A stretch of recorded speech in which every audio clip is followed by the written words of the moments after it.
Oferecimento Uptime, a primeira escola de inglês do mundo com realidade virtual e aumentada. O Conde Barbearia, a nobreza tem a sua cara, 2449-3023.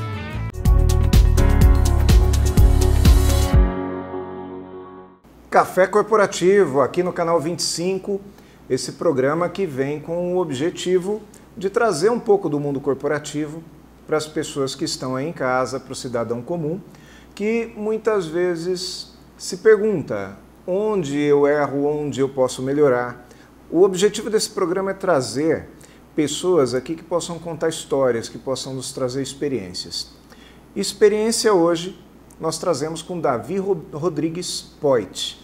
Davi é uma figura aqui de Jundiaí, uma pessoa já muito reconhecida, não só conhecido como reconhecido, uma pessoa que eu conheci lá nos anos 90 e que eu tive a grata oportunidade de conviver por um tempo. Davi, muito obrigado por ter vindo ao nosso programa. Espero que você possa trazer um pouquinho da sua experiência para nós. Aguinaldo, sou eu quem agradeço. Um abraço aos amigos do Canal 25 que estão nos assistindo hoje. O prazer é todo meu, como eu disse, e espero poder compartilhar algumas ideias, apresentar alguns cases e de uma certa maneira, de uma maneira muito humilde, quem sabe servir de inspiração para o pessoal que está na batalha, na luta. Humildade é com ele, né? O professor Davi Poit é formado em Educação Física, é mestre e doutor em Educação, tem diversas formações internacionais, é primeiro-tenente do Exército, palestrante requisitado por todo o Brasil e reconhecidamente é uma autoridade nos temas cerimonial e protocolo esportivo, que eu estou com o livro aqui em mãos, e organização de eventos esportivos, que eu vi que ele trouxe o livro aqui também. Nesses temas, eu digo que é uma autoridade não só para Jundiaí, como para o Brasil todo. E ele foi um dos brasileiros que carregou a tocha olímpica. Davi, conta um pouco mais da sua história para a gente. Olha, Aguinaldo, eu sou de São Paulo, né? Nasci em São Paulo, Santo Amaro. Na época do ensino médio, eu, por estar terminando o ensino médio na idade de servir ao Exército, fui para o CPOR, que é o Centro Preparatório de Oficiais do Exército, e dali eu fui convidado para vir fazer o estágio em Jundiaí. Apareceu uma oportunidade como oficial temporário, eu fui o primeiro da turma e recebi a oportunidade de ocupar esta vaga e fiquei como tenente no GAC durante 10 anos. Neste tempo eu prestei concurso na ESEF, comecei meu trabalho lá, que hoje são 28 anos como professor, né, na docência, e também comecei a trabalhar na esportiva, no departamento de karatê que foi criado na época, que a gente estruturou, e eu fiquei lá por um bom tempo. E além desses dois trabalhos, né, eu tive a oportunidade de ser relações públicas no 12º GAC, o que me proporcionou um contato muito grande com muitas pessoas da cidade, instituições, e isso acabou de uma certa maneira pavimentando o meu futuro profissional. Saindo do Exército, segui a carreira acadêmica na ESEF, mantive meu vínculo com a esportiva e abri uma academia na cidade, lá na 9 de julho, que é a Academia JK, né? E foi esse, então, digamos assim, o meu caminho até os dias de hoje, passando um período como diretor de esportes da Prefeitura de Jundiaí, passando um período como vice-diretor da ESEF, mais recentemente como coordenador do União Anchieta, e atualmente eu sou o diretor da ESEF. Assim, rapidamente. Mas é interessante, a pergunta é, como enxergar oportunidades no meio do caminho? Porque hoje o que nós percebemos é que muitas pessoas assumem uma determinada profissão e fazem aquilo que se fazia 30 anos atrás. Minha profissão é essa e eu vou com ela até o final da minha vida. Muitas pessoas não enxergam oportunidades de poderem crescer diante das circunstâncias que surgem. Como estar atento às oportunidades do dia a dia, Davi? Na sua pergunta, eu acho que a gente já encontra a resposta. Talvez o verbo estar, né, pensando no sentido da atenção, né, de ficar o tempo todo não estressado, mas sim preocupado, atento às coisas que acontecem à sua volta, né? Aquela história que a gente conversou outro dia, né, que o mestre Sagara falou para num treino de karatê, né? O sapo do poço não conhece o oceano. Então, se você não sair, se você não pesquisar ao seu redor, não ficar atento com as pessoas que estão à sua frente, que estão acima de você dentro de um espaço hierárquico, ou acima de você no sentido do conhecimento, no sentido do empreendedorismo, no sentido da expertise, você não avança, né? Então essa atenção eu acho que é o que faz a pessoa perceber que lhe falta algo e aí ela vai em busca desse algo que lhe falta e de uma maneira constante, efetiva, para que realmente os resultados apareçam. E eu posso dizer que, na minha experiência, os resultados aparecem. Uma das suas principais especialidades é cerimonial esportivo. Cerimonial e protocolo esportivo. E eu soube que você é uma das únicas pessoas hoje no Brasil especializadas nisso. Não que não tenha outro, mas você é um dos mais reconhecidos. Como se especializar em algo que não é difundido, ou seja, que não tem mercado ainda? Então, vem ao encontro daquilo que nós falamos agora há pouco. Ao ministrar os cursos de organização de eventos pelo Brasil, eu notava que sempre que eu ia falar sobre cerimonial e protocolo esportivo, havia uma ignorância, não no sentido pejorativo, mas no sentido de não conhecer o assunto, muito grande das pessoas.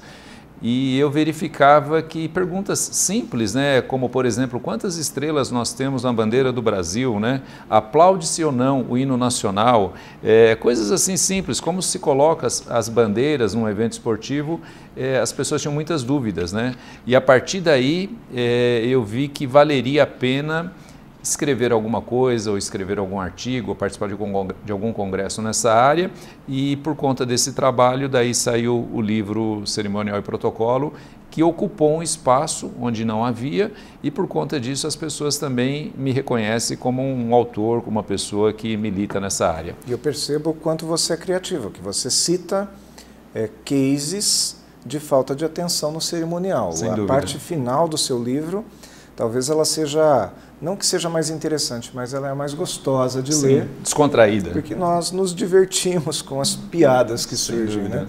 E isso acontece todos os dias, em todos os lugares. O cerimonial ainda não é uma coisa que está no dia a dia das pessoas, né?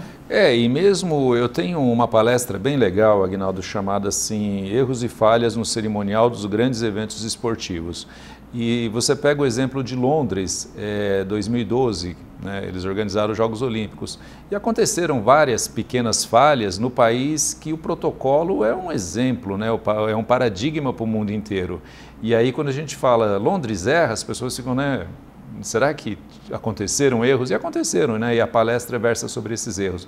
E é realmente interessante, porque não para tripudiar em cima das pessoas que erram, mas sim para aprender com os erros dos outros, né? E a partir daí a gente faz várias discussões. Você tocou num tema muito importante. O jovem universitário brasileiro, muitas vezes ele não enxerga que ele pode ter também a oportunidade de atuar a nível internacional.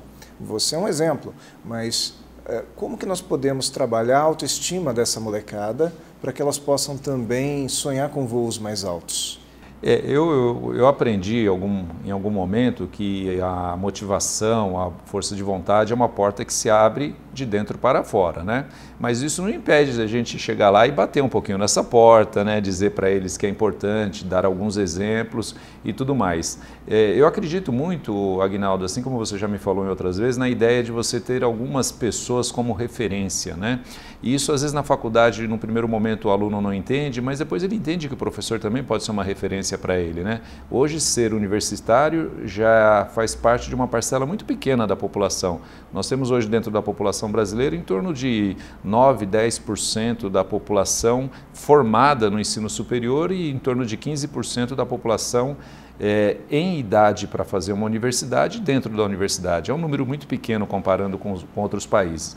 Aí, sendo um professor universitário, você já faz parte de um número menor. Sendo um mestre, menor ainda, um doutor, menor ainda. E aí, nesse sentido, quando o aluno entende isso, ele vê que você pode realmente ser um exemplo para ele, um exemplo de estudo, de dedicação, um exemplo de pessoa que pesquisa, né? E a gente tenta mostrar isso para ele, porque é esse, ao meu ver, o caminho do conhecimento, o caminho da informação que está hoje disponível e muita gente não usa, que vai fazer dessa pessoa uma pessoa muito melhor, uma pessoa muito mais capaz. Tem muitas pessoas que imaginam que simplesmente pelo fato de ter um diploma universitário numa determinada área, já estão com a sua carreira já com sucesso definido ou com a sequência definida. É muito comum nós perguntarmos para uma pessoa qual é a sua profissão e ao invés de elas dizerem a profissão onde elas trabalham, elas dizem a sua formação, certo? O que nós precisamos fazer agora no segundo bloco é falar um pouquinho sobre as barreiras, ou seja, a vida pós-diploma. O que eu faço com o meu diploma? Só a formação basta? E aí eu acredito que você vai poder desenvolver bastante nesse tema. Nós vamos para um intervalinho e voltamos aqui daqui a pouco.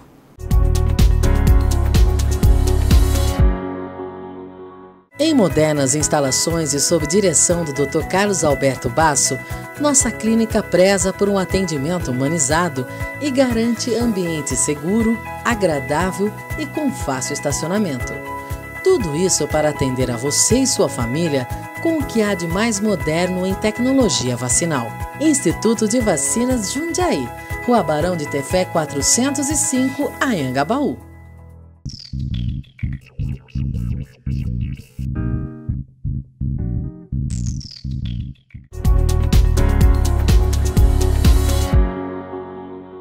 Estamos de volta com o Davi Rodrigues Poit, professor Davi Poit. E aí, a faculdade? A faculdade muitas vezes era para ser, deveria ser uma oportunidade para a molecada crescer e ela passa a ser um único caminho.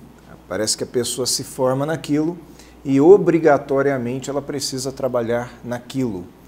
Qual é a sua visão a respeito disso? Olha, é claro que cada caso é um caso, a gente tem que também pensar no perfil de cada um, na formação, na família, né, nas referências que essa pessoa teve. Mas para mim é muito claro que a faculdade não deve ser uma camisa de força. A faculdade, ela enseja provavelmente aquele perfil, aquela escolha que a pessoa fez no momento tumultuado da vida dele, né? Eu acho que esse é o principal problema. O adolescente ali nos 17, 18 anos, ele tem que pensar em tirar a habilitação, se ele for menino ele tem que pensar no exército, ele tem que tomar uma decisão de que profissão ele vai escolher. É muita informação e muitas decisões num momento muito pequeno da vida. Uma vez um palestrante me falou assim que seria muito interessante que o adolescente ali terminasse o ensino médio e fizesse uma viagem de 1 ano, 2 anos, né? Um intercâmbio? Um intercâmbio, ele saísse para pensar, para conhecer lugares e a partir daí ele tomasse uma decisão. De todo modo, o que eu acho assim, a gente, principalmente quando a gente pensa em oportunidades que aparecem, eu já vi muita história interessante. Tem uma até que virou livro, que era o engenheiro que virou suco. Um engenheiro que resolveu deixar a engenharia, acabou a faculdade, montou uma barraca de suco na praia e fez um grande sucesso e ganhou muito dinheiro. E eu tenho um amigo, quem quiser pode pesquisar na internet, o nome dele é Bartolo, também era um engenheiro e em algum momento ele terminou a engenharia, ele adorava karatê e montou uma das melhores e mais tradicionais e conhecidas academia de Santos, chamada Resistência Karatê, alguma coisa nesse sentido. E fez a vida toda dessa maneira. Então, eu acredito que, ainda acredito na faculdade como formação, como nós falamos aqui agora há pouco, poucas pessoas ainda na nossa sociedade conseguem ter uma formação superior, né, o que é ruim do ponto de vista de desenvolvimento da nossa nação, mas não deveria ser uma camisa de força em hipótese alguma, ao meu ver. Quer dizer, ela é uma formação, traz muita riqueza, mas a vida segue e as oportunidades vão surgindo. Sem dúvida, e aí cabe a cada um abraçar a sua oportunidade, porque a pergunta é assim, você quer aquela profissão ou quer ser feliz? né? Se a resposta for ser feliz, então a profissão não vai te amarrar. Outra opção que você pode ter, né? Você quer ganhar dinheiro, de repente aquela tua profissão também pode te amarrar e não te deixar ganhar dinheiro, porque pintou uma oportunidade interessante e você deve abraçá-la. Então, alguns questionamentos a pessoa precisa responder e nós somos aquilo que nós decidimos ao longo da nossa vida, né? Então, é questão, volto a dizer, a questão da atenção, ela é fundamental. Com certeza. Mas nas nossas decisões, nas decisões que nós tomamos todos os dias, nós podemos acertar e errar. Você teve frustrações na sua vida? Tive erros também. Eu lembro que quando eu comecei a dar os cursos de pós-graduação no Brasil, note que eu viajei o Brasil inteiro, né, com esses cursos. A primeira vez que eu saí, eu fui muito mal avaliado, porque eu enfoquei errado um tema. E o coordenador me ligou dizendo, pô, você foi mal avaliado, os alunos erraram. Eu falei, não, eles erraram, eles acertaram, quem errou fui eu, né? E a partir dali eu me reposicionei e falei, gostaria de ter a chance de voltar e poder me redimir. E aí consegui, voltei e a partir daí fui sempre naquele grupo, foi o curso que eu dava, no caso específico do curso que eu dava em Brasília, eu voltei mais umas 10 ou 12 vezes lá e em todas as vezes fui muito bem avaliado.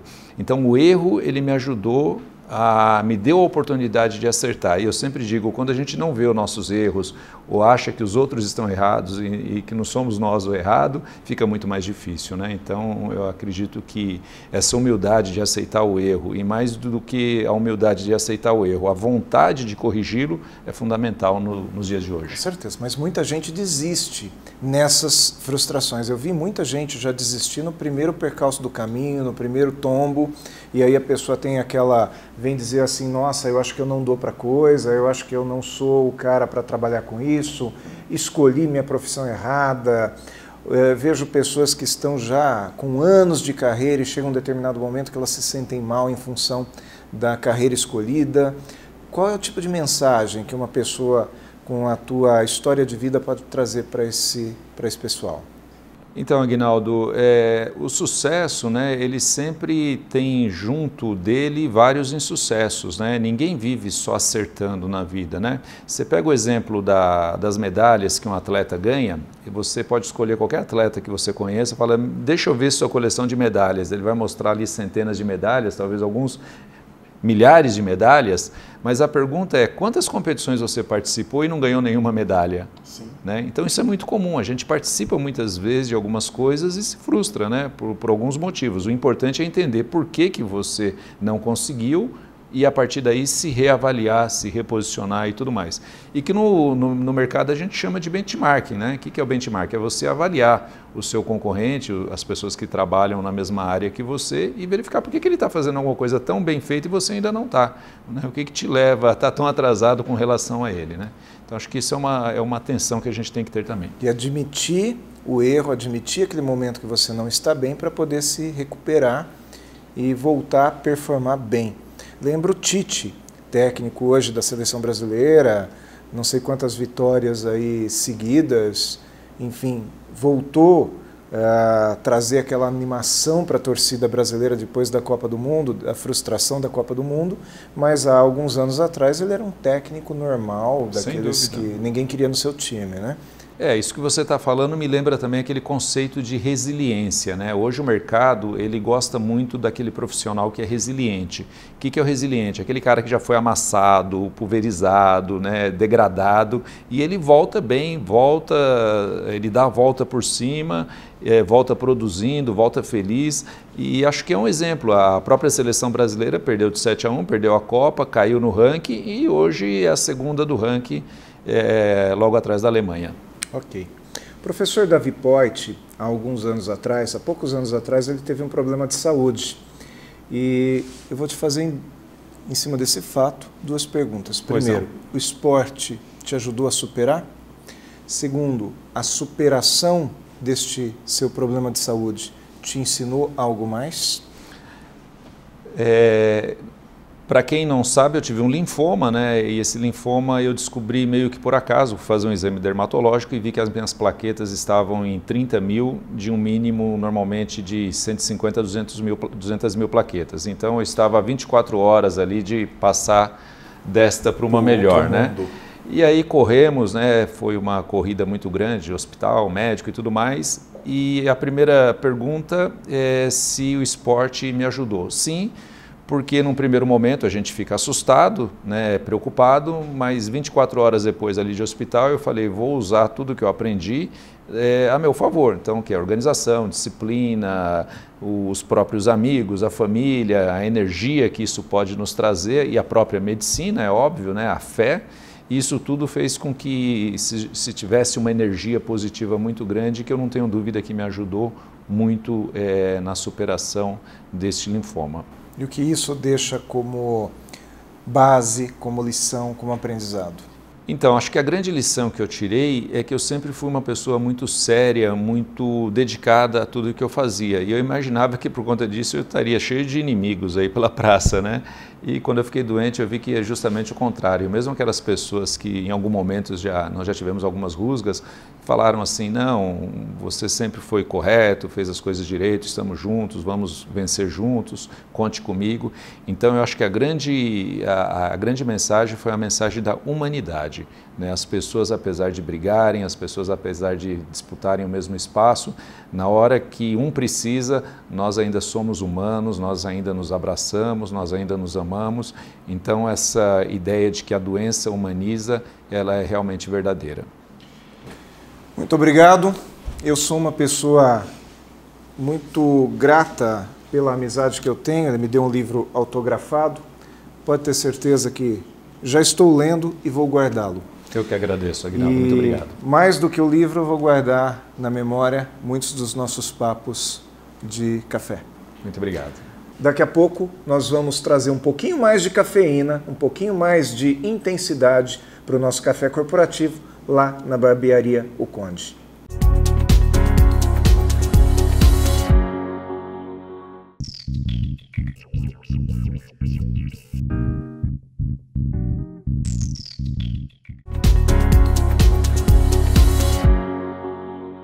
Café corporativo, um pouco mais de cafeína e bota cafeína nisso porque hoje o assunto rende. Vamos falar um pouco sobre a entrevista que nós fizemos agora com o professor Davi Poit, ele que é diretor da ESEF, aqui de Jundiaí, e uma autoridade aqui na nossa cidade, em toda a região e até no Brasil todo, é um profissional reconhecidamente de sucesso. E a pergunta que se faz é, o que devemos fazer para nos tornarmos também uma pessoa de sucesso? Qual é a dica para o jovem, qual é a dica para aquela pessoa que tem ambição e busca ser alguém com um nome bem valorizado, que tenha resultados positivos? E a primeira coisa que nós precisamos pensar é em fazer o nosso trabalho com carinho. Fazer com carinho, fazer bem feito. Pensar em sucesso financeiro é legal? Claro, a parte financeira é o reconhecimento, né? A parte financeira é a consequência de um bom trabalho. Quando você é reconhecido, você tem também o retorno financeiro. Mas não pode ser o principal. E existe uma frase do Nizam Guanais que diz que pensar em realizar tem trazido mais fortuna do que pensar em fortuna. Uma coisa que eu vejo no Davi Poit, que eu percebo que para ele é muito importante, é resultado, é realizar, é fazer as coisas bem feitas. Ele tem prazer pelo ato de realizar, pelo trabalho bem feito. Nós podemos também pensar que ensinar é uma grande maneira de aprender. Todas as vezes que você faz questão de dar o seu melhor, seja dentro de uma sala de aula, seja no momento que você está ensinando um aprendiz, você com certeza vai performar muito bem. Ensinar faz com que a gente seja mais atencioso nas nossas ações, nos nossos conceitos. Quando nós estamos com alunos perto, com aprendizes perto, nós procuramos caprichar no nosso trabalho, porque acima de tudo nós queremos que o nosso aprendiz, com que a pessoa que está nos acompanhando nos admire. Reconhecimento também é uma coisa que move muito profissional, então queira ser reconhecido, queira ganhar medalhas, queira ganhar troféus. O esporte nos traz muito esse conceito de vitória. No esporte nós aprendemos desde cedo a importância de vencer, mas a importância de respeitar o adversário. Então respeitar o adversário também é um ponto muito importante para quem quer ter sucesso na vida. ambição, fundamental nós termos ambição, enxergarmos lá na frente, sabermos que nós podemos mais do que a maioria faz. A maioria está no automático. Se você quer ter um resultado bacana na sua vida, se você quer chegar na segunda metade da sua vida profissional já com uma estabilidade maior, queira fazer coisas maiores do que a maioria faz. Não adianta você ter a melhor formação, ter o melhor conceito das coisas, as melhores técnicas, se você não tiver o ato de iniciar, se você não colocar à frente o seu trabalho. Se você quiser falar conosco a respeito desse programa, se você quiser dar alguma sugestão, mande um e-mail para aguinaldo@cafecorporativo.com.br. Eu vou te responder. Nós voltamos aqui na terça-feira às 21 horas com um programa inédito e as reprises todos os dias aqui no Canal 25. E até lá.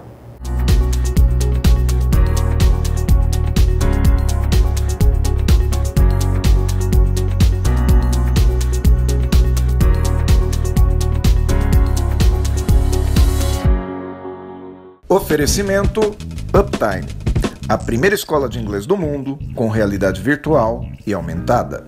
O Conde Barbearia, a nobreza tem a sua cara. 2449-3023.